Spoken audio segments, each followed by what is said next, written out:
We stockpile, we prep, we try to put as much food up as possible. We try to grow food. But there is one food that feeds the world. One grain that is utilized all across the world, and now it's in shortage.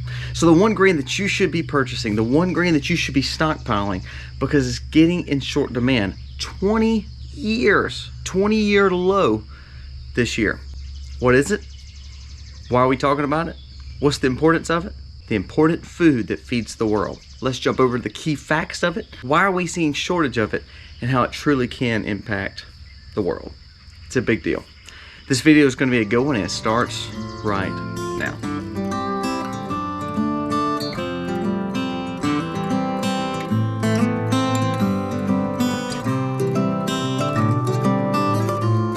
Hey guys, welcome to the Max. Thank you so much for being here. It flooded, so we are under the porch today, which is okay. We needed the rain. Our gardens need the rain. But we thank you so much for being here. If you're new to the Max, go down here, press subscribe, ring the bell, give us a thumbs up or a thumbs down. That's okay, but let us know what you think about this video. Also, if you want to see behind the scenes, you want to see more things that we're doing on our farm with our children, and again, my beautiful wife, go check out our other channel, The Max Life. It's a great channel. We're going to be doing a giveaway over there in just a few days, so go check that out and subscribe to that channel. You'll see some great content, more about our family, more about inside our household, and kind of see what we do day in and day out. So let's jump into the video today. So just some stats. Rice is the world's second most imported crop. 510 million metric tons milled last year. Rice is a staple for low or low to middle income countries, especially when they're trying to fill the void of hunger. More than half the population eats rice daily. It's more than 20% of their daily caloric intake. Other than wheat and corn, rice is a staple worldwide. Listen to this, close to 50% of the calories consumed by the entire human population is rice. Rice is an energy producer. It's instant, stabilizes our blood sugar, helps with slowing down of wrinkles. It's good for our skin. It helps our skin stay soft, looking younger. Now, why do we talk about that? That's kind of stuff that may not be important to you, like the other points of being caloric intakes. Here's the importance. For instance, in third world countries, for instance, in just Africa, without rice, Africa would be in starvation mode. Now, we talked about the famines. We talked about the UN pushing that there's 50 million people that are starving now. If you take rice out of that equation, you're gonna see way more hunger worldwide, not just in lower and middle income countries. The main cause of famine and poverty across a lot of these countries is high food costs and not being able to feed the masses of people. Well, rice has filled that void for most countries. Even in our country, rice is a staple for most families. Now let's talk the nuts and bolts. Let's talk the numbers. Why are we seeing shortage? Well, for instance, we grow food. There's some seasons that's just crazy. It's just wonky. So for instance, here, our gardens have been stunted just a little bit because of the coolness. You saw just a few days ago, I'm still wearing jackets in the morning. Now this morning is more of a typical Mississippi morning. We're not wearing any kind of jacket. It's not cold outside. It's very humid, and actually you start sweating a little bit. But there was cold mornings. So environment does matter. Rice takes a ton of water to grow. There's a big rice harvest in Louisiana every year. Louisiana grows a lot of rice, so we see it. It's so neat to see how it's harvested. It's so unique how those people farm their rice. Usually they do it with crawfish in Louisiana, but it's unique. So weather plays into it, which is something we can't help. So again, that goes back to stockpiling, the importance of it, because sometimes you don't know when your crops are going to fail. For instance, with us right now, Misty's going to be doing a video on sweet potatoes, but sweet potatoes is a staple here in Mississippi. Well, we've grown tons. We have tons stockpiled. We have tons left from last year that are still good to eat. But what, we're growing more this year because you never know. One year may not be a good crop. Well, it's the same way with rice. We need to start stockpiling our grains and our rice because one year may not be a good year. Rice is in shortage, which is a game changer. But the sad thing is, we see wheat because of the wars. We see wheat because of the same issues. It's in shortage. Crops that feed the world being in short supply. What does that mean for you? So global tensions, agricultural issues such as weather that we can't help. But the price to harvest, the price to push the water, the shipping, the supply chain issues, all that is playing into rice being in shortage. Now, I said in the first part of this, the intro, 20-year low. If we're at a 20-year low on rice, we're also on a wheat deficit. We see corn not looking as strong the last few years. So grains in general are struggling. Isn't it funny though how just a few weeks ago we heard that rice actually could cause carbon issues and that it might be bad for the environment? We hear the big elites saying that. I don't know if that plays into it, but I do think that that's something to think about. We see certain people push against certain grains, certain farming techniques, certain agriculture, and all of a sudden it's in shortage.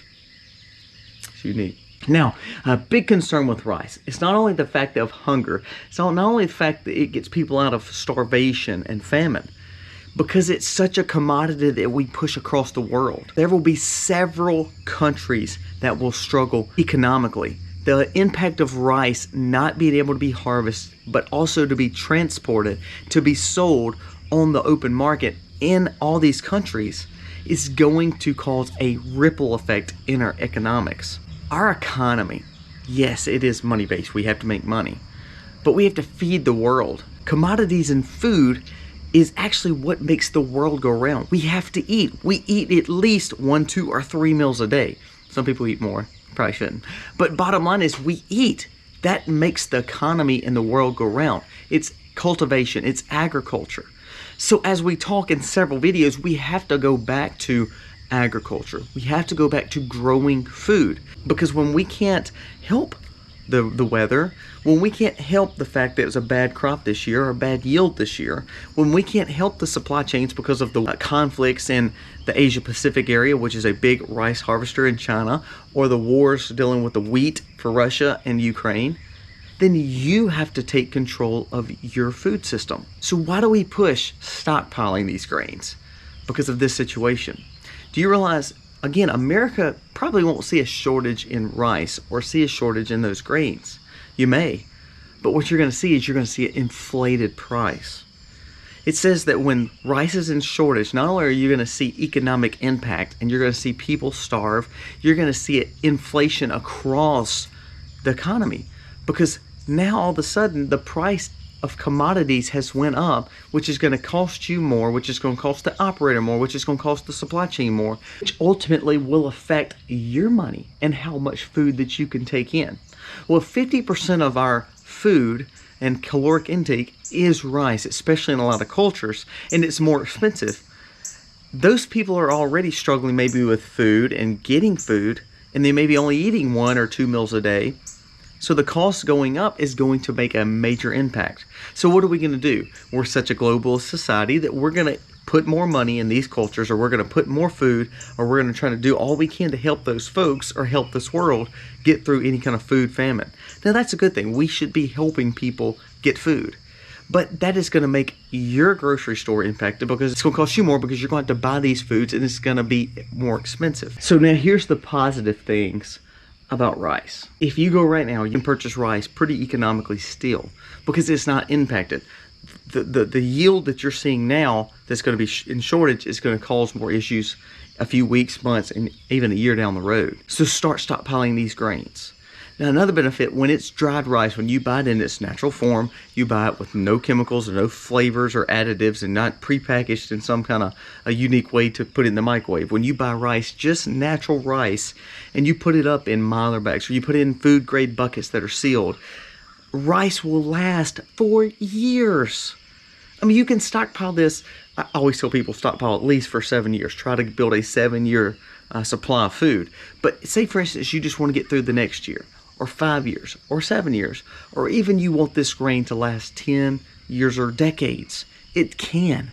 Rice is one of those things that can do that. Now, last video we even talked about wheat berries lasting 30 years, which is wheat. Our flour, the main commodity that feeds the world. Dried corn will be a third option there. These 3 grains you can stockpile. Put these up. You can buy, for instance, I know at our Walmart. Now again, I would challenge you to use as your standard and more quality grocers, but just at Walmart, you can go to Walmart right now and buy a 25-pound sack of rice, not specialty kind, just regular long grain rice. We have harvesters here in Louisiana, so we can get Louisiana rice pretty easy here.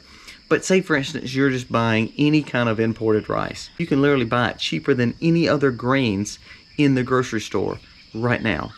But if you wait, you're going to see the inflation on that happen. You're going to see the price of that go up, just like you did with eggs, and just like you did with meat, and just like you did with dairy over the last few months. But back to the point, different from eggs, different from dairy, you don't have to find ways to stockpile those and put those up, like for instance, water glassing eggs or dehydrating. Those commodities, those foods don't last as long. Well, rice is a no-brainer.